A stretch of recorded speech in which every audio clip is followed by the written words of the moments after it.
Kami sedang mempersiapkan diri untuk melakukan perjalanan panjang ke pedalaman hutan Merauke, menjelajah suatu segmen garis batas paling timur dari bentang Nusantara.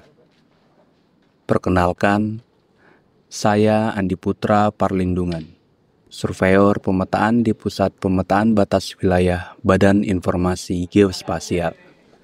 Tahun 2023 ini tergabung dalam tim survei densifikasi pilar batas negara Indonesia dengan Papua Nugini. Seperti halnya Lebaran, begitulah kegiatan ini bagi kami, karena setiap tahun kami pasti melakukannya. Kegiatan ini dapat diartikan sebagai proses merapatkan pilar batas antar negara. Sederhananya, yang sebelumnya jarak antar pilar utama meridian monumen atau yang sering disebut dengan pilar MM berjarak belasan hingga puluhan kilometer. Kemudian akan dibangun sejumlah pilar di antara pilar-pilar MM tersebut setiap 500 meter hingga 1 kilometer. Tujuannya jelas, agar kedaulatan teritorial negara tetap terjaga. Sudah tentu kami tidak bisa bekerja sendiri. Untuk melancarkan kegiatan ini, kami bekerja sama dengan tim topografi Kodam Cendrawasih dan tim Satgas Pamtas RI PNG. Selain itu, kami juga melibatkan masyarakat lokal. Personil dari BIG pun terbagi menjadi 3 tim, sesuai dengan tahapan kegiatan.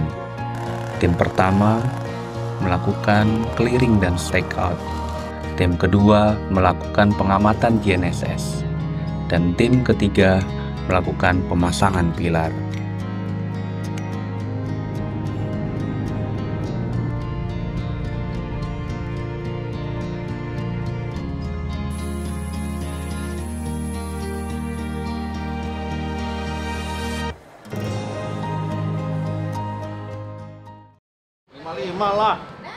Ini adalah tahapan paling penting, paling vital, dan paling krusial. Belanja.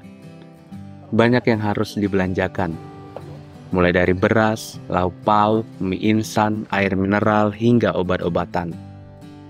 Tapi, nggak cuma bahan makanan dan minuman, kebutuhan perlengkapan dan peralatan juga kita harus belanjakan. Terpal untuk pembuatan camp, parang untuk tebas merebas, karung untuk menyimpan dan membawa logistik, sepatu boot untuk berjalan di medan yang berat, sampai dengan pipa besi untuk bahan pilar. Namun, ada satu yang tidak boleh terlupakan. Paket pinang dan sirih untuk masyarakat lokal yang akan membantu kita. Bisa repot urusannya kalau ini sampai kelewat. Aduh, saya belum bisa berkomen apa-apa nih Mas. Setelah urusan belanja logistik beres, agenda berikutnya adalah berkoordinasi dengan Satgas Pamtas RI PNG. Dari Merauke, kami bertolak ke Sota. Di sana ada pos komando taktis Satgas Pamtas RI PNG, yang tahun ini berasal dari Yonif 726 Tamalatea. Untuk memastikan personil Pamtas yang akan mendampingi kita selama kegiatan di leg 2. Kami akan bertemu dengan Komandan Satgas, mendiskusikan persiapan pelaksanaan kegiatan survei. Setelah dari Sota, lanjut ke pos Pamtas Kwel. Kita baru selesai menghadap Komandan Batalion 726 Pamtas RI PNG di Merauke. Alhamdulillah dapat masukan banyak dari beliau untuk kegiatan kita. Ini kita akan lanjut ke pos Kwel, salah satu pos Pamtas yang akan kita lalui sebagai titik awal kita masuk ke perbatasan.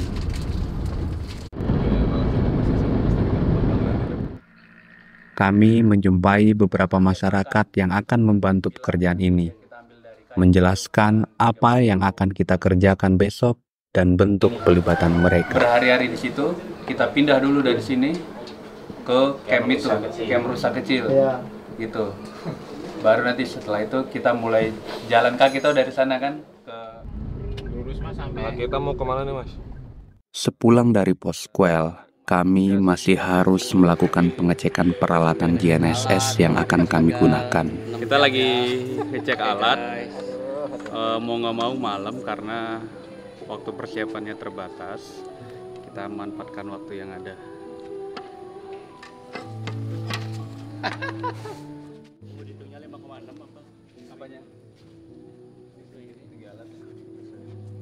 Kemudian dilanjutkan dengan diskusi untuk mematangkan rencana bersama seluruh anggota tim. A59. Nah, dari A59 ini kita akan langsung jalan ke camp berikutnya di B414. Target hari ini ada 4 titik, 415, 414, 413, dan 412. Hari ini kami mulai bergerak menuju Kwel. Seluruh persediaan dan perlengkapan yang telah disiapkan, kami pastikan terangkut dan tidak ada yang tertinggal. Kurang lebih ini barang-barang pribadi yang akan saya bawa selama masuk hutan PNG, kurang lebih 14 hari. Kurang lebih ada banyak barang sebenarnya, tapi ini belum semuanya karena belum peralatan survei. Ada satu barang yang berbeda, yang mungkin tahun lalu tidak saya bawa dan kali ini harus ada di bawah. Ini live straw, penyaring air langsung dari sumbernya, karena informasi dari teman-teman yang sudah masuk di leg sebelumnya, ketersediaan sumber air yang layak katanya sangat minim. Mau nggak mau kita bawa ini supaya bisa langsung minum dari sumber-sumber tersebut tanpa khawatir ada terjadi sesuatu. Kemudian saya bawa buku juga karena kita mengukur 6 jam GNSS, pengamatannya 6 jam. Untuk mengisi kekosongan saya bawa beberapa buku. Selain itu saya juga bawa kopi dari penggilingannya, grindernya. Ya semuanya nanti bisa dilakukan untuk mengisi kekosongan selama menunggu alat kurang lebih 6 jam. 12 ya. Hari ini tanggal 24 kita akan bergerak dari Merauke menuju pos Kwel dan pos Bupul, titik masuk kita. Jadi barang-barang semua yang sudah kita belanjakan, bahan makanan, logistik, perlengkapan kita muat dengan dukungan truk TNI. Estimasi ke pos Kwel sekitar 4 jam dan ke pos Bupul sekitar 5 jam. Kesiapan setiap anggota tim juga sudah dipastikan tentunya. Selama menempuh perjalanan dari Merauke menuju Kwel, kami menjemput satu persatu personil Satgas Pantas dari posnya masing-masing. Mereka yang akan menemani perjalanan kami di sepanjang perbatasan ini. Kami akan bermalam di pos Kwel. Persiapan terakhir ada di sini. Di tempat ini, dengan sempitnya waktu yang tersedia, adalah kesempatan terakhir untuk menyempurnakan rencana. Di sini juga menjadi kesempatan terakhir untuk makan dengan enak, tidur di dalam bangunan yang beratap, dan mandi dengan air bersih.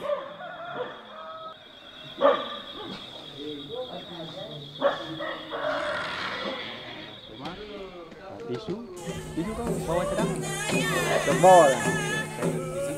Kita akan jalan pelan-pelan. Sesuai dengan rencana yang sudah kami buat, per tanggal hari ini 25, ini jam 8 pagi, kami akan bergerak menuju titik masuk.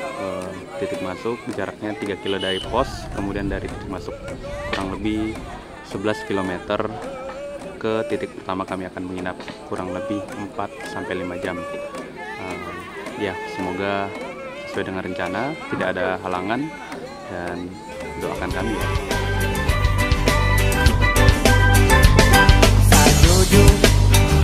Sajojo, Yumelan Bomi Sabak Pangrat Samuna Muna Muna Kete, Samuna Muna Muna Kete.